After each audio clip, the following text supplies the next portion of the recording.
everyone, welcome to our channel. In today's video, we will guide you through how to install Homebrew in a right way for Mac. So firstly, go to any web browser and search for the Homebrew and simply tap on the Homebrew website. Once inside the Homebrew website, you will get to see a code option available there. Simply copy it. Now from the spotlight, search for the terminal in your Mac. Then once you're inside the terminal, you'll have to paste this code inside the terminal. Once you paste this code, the Homebrew installation script will ask you to enter your Mac user password, and this is the password you use to sign in to your Mac. You won't see the characters as you type. Press enter when you are done.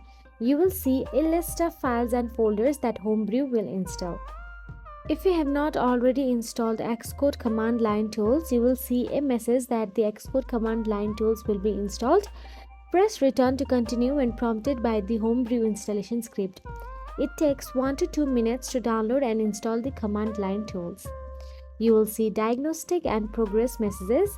Homebrew installation takes 1.5 minutes on a 2024 Mac with a 100 Mbps internet connection.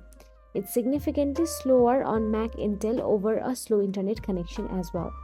So that is it. This is how simply the installation process can be completed in Mac. So if you found this video helpful, please like, share and subscribe our channel, and thank you so much for watching.